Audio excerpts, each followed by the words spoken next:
All right, today I'm going to make and fish with some strawberry honey carp pack bait. This bait has been successful for me in the past. I just didn't show you guys how I made it, so that's what I'm going to do today. I'm going to make this bait and I'm going to fish with it. Now this starts with breadcrumbs. Now I usually don't use the entire container, but I'm going to give it a try today. I'm just going to use the whole thing. What I usually do is use half of it and then just add stuff and mix it up and add more of this until it gets to a good consistency that I like. Next is some whole kernel sweet corn. Now I drain this, I take all the water out of it. And this is a good opportunity to put this scent in the water. Although the wind is going to blow it out of the cove that I want to fish here.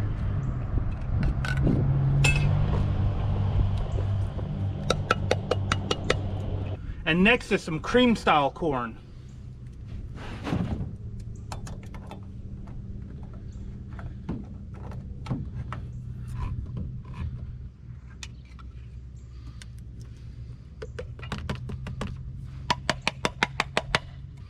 And I start mixing it up.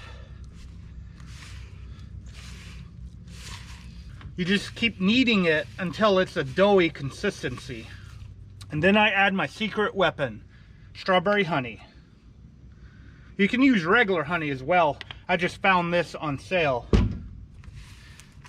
Strawberry flavored baits seem to work really well for catfish and carp. Of course, this idea is spawned from the Catfish and Carp channel. I've met Luke a few times at the Catfish conference. He's a really cool dude. And there you go, a really nice pack bait. Now I'm going to get this baited up on my hooks and see if I can catch a carp today. Some of this extra that's on my boat, I just toss in the water. It might help attract the carp or get them eating. And always pack your trash. All right, I'm going to get the bait packed up good on my spring here. I do like putting a couple of pieces of corn on the hook, although I do have a hair rig with a piece of corn on it.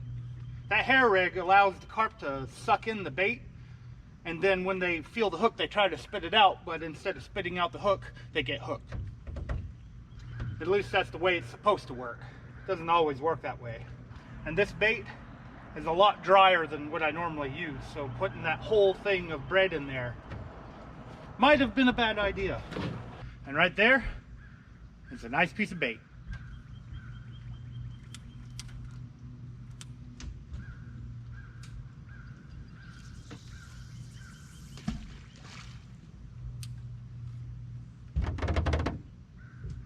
I'm just going to leave my rods locked down.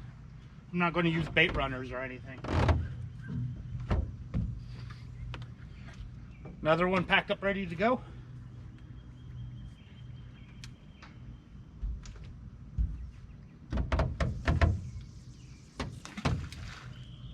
I made a bunch of minnows jump. There's a lot of bait back in here.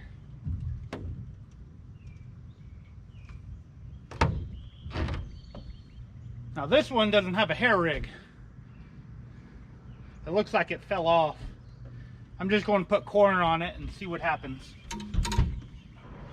I really packed a lot on this one.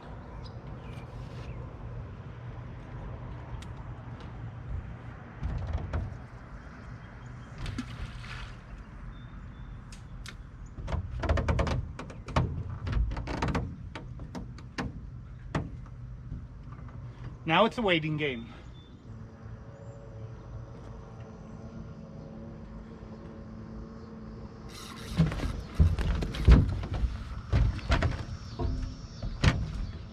Wow.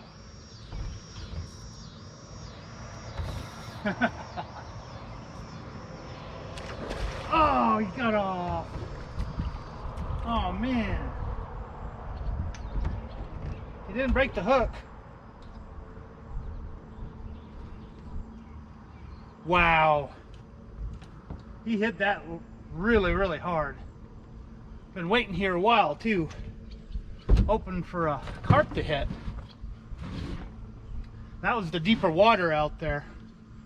The cove is back here, shallow water, and it starts getting deeper out here by this boat dock. Man, can't believe I missed that. These are not Team Catfish hooks. Maybe I should be using Team Catfish hooks. You win some, you lose some. I think I'm going to add a little bit of water to this. Just a little bit too dry. That's the one without the hair rig. It has no fake corn on it. I don't know if that mattered at all with losing the fish. What do you guys think? Leave a comment below. Got another nice big piece.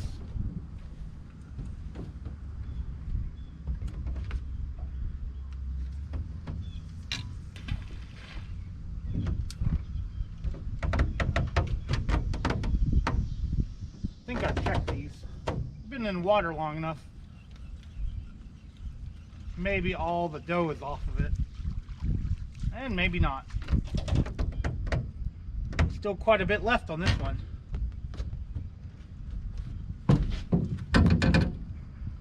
I guess that goes to show how dry this stuff is.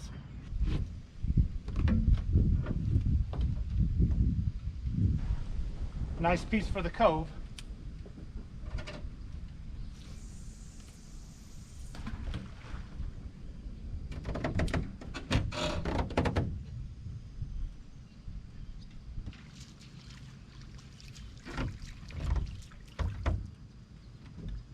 This one still has a little bit on it.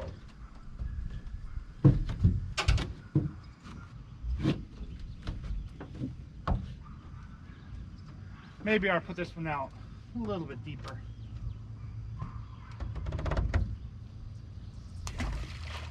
That was pretty terrible, but it's a few feet deep there.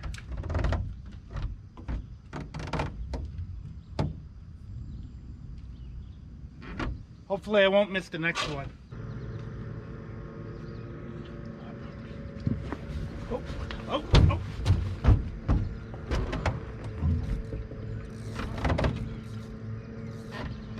Come on. Hopefully I won't lose this one. Oh, of course. Oh. Oh wow, he broke my line. And that was a channel catfish. Wow, I've been having terrible luck this evening. How did he break my line? That was 50-pound Power Pro. I've been using 50-pound Power Pro as my leader line for my carp rigs. And the swivel is stuck up in there, I think. Maybe there's something sharp on the inside of this that broke it. I'm gonna have to re-rig this. At least this time I have my tackle box. Okay, to show you what I've got going on here, I've got 50-pound main line to a swivel. It's just a uni knot and then another uni knot to 50-pound braid. They're both 50-pound braid. It goes through the middle of the spring to yet another barrel swivel with another uni knot. And then the leader line is 50-pound braid with another uni knot. And I did a quick, easy snell on the hook. These are carp hooks, meant for carp. The hooks and the springs were given to me by another YouTuber called iFish. I decided not to do a hair rig on this. If I wanted to do a hair rig, I'd leave the extra line long and then I'd put a loop in it, and that's it. I'm running out of fake corn and I'm not going to buy any more. I'm just going to put corn on the hook. It seems to work that way.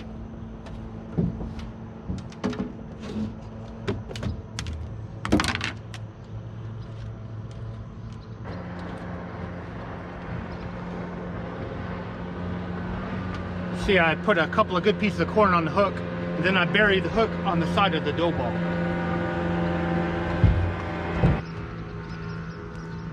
I've had the hook get caught on the spring on this and not catch the fish. Hopefully that won't happen this time.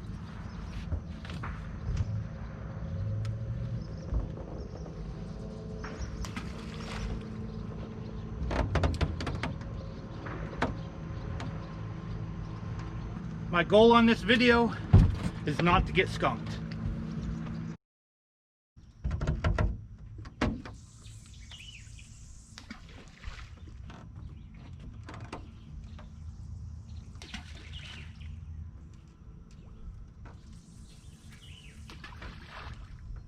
All right, I'm here about a week and a half later trying to catch a carp on this bait.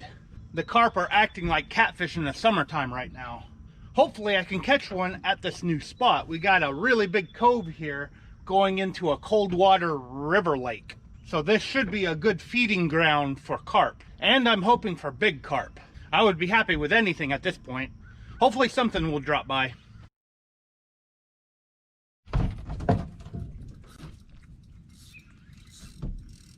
Saw something bumping this. I should have started recording like when it was bumping. But I got fish on and he's in weeds. There's a lot of weeds back there. Boy, as he's taking off now.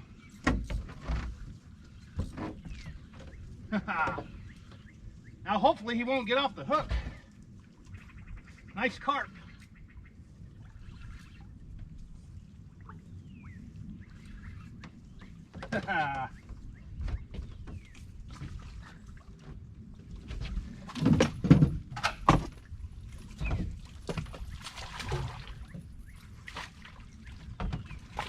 Wow. It came off the hook right into the net.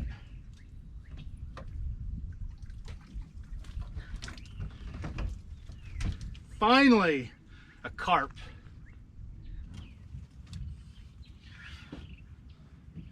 This may be the only carp in this cove. I went trolling around with my trolling motor just looking for a carp, and I saw one carp back there. And it was about this size, so it might be the same carp.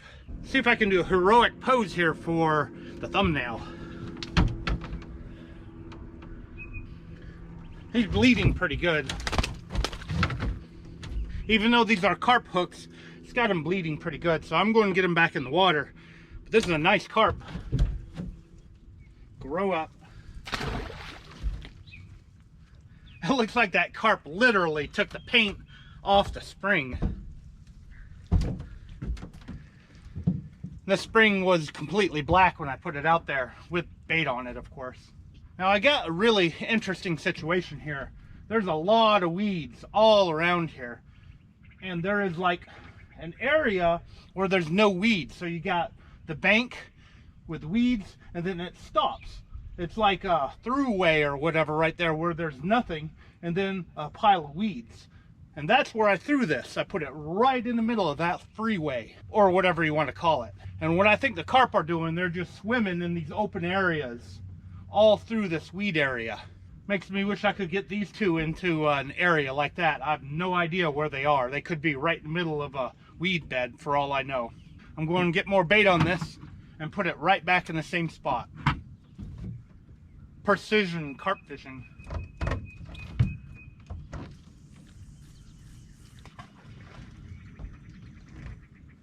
Perfect.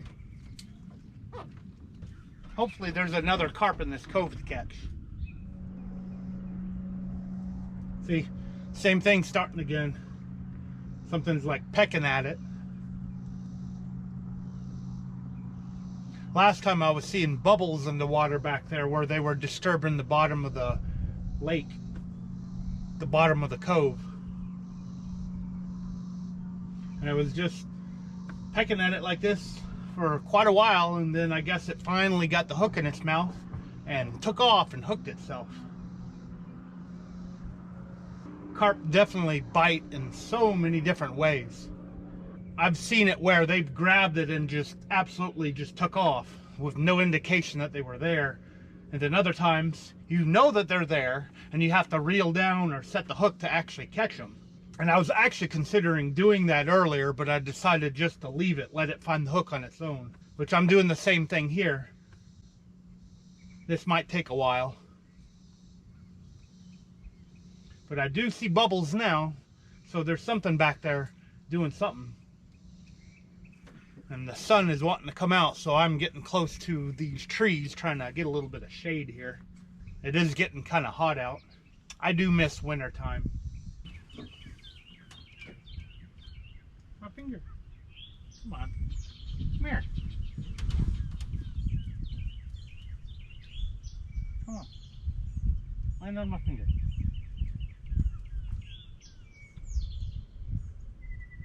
Land on my finger. Well, you almost got it. You guys are smart. Come on. Finger. Land on my finger.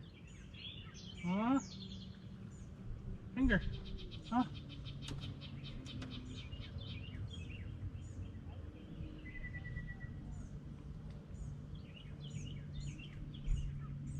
Come on. Finger.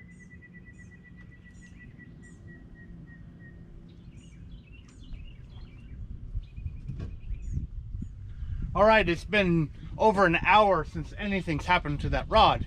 So I'm going to reel it in and take a look at it.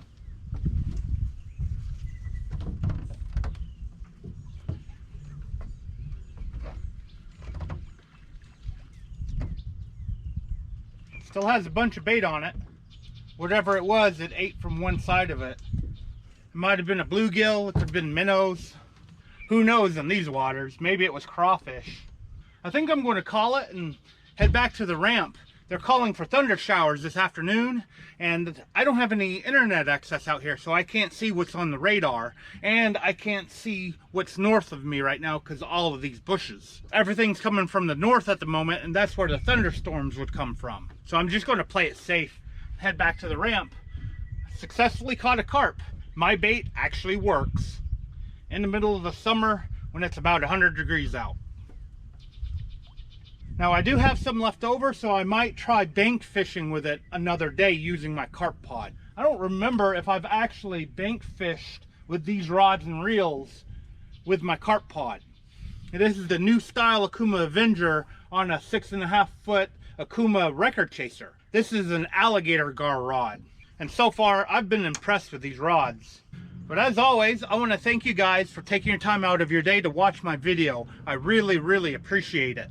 And it would help me out a lot if you hit that thumbs up if you like this video. I'm definitely not going to stop chasing carp. I need that trophy size to get Master Angler level 3. Thank you again for watching, and I will see you next time.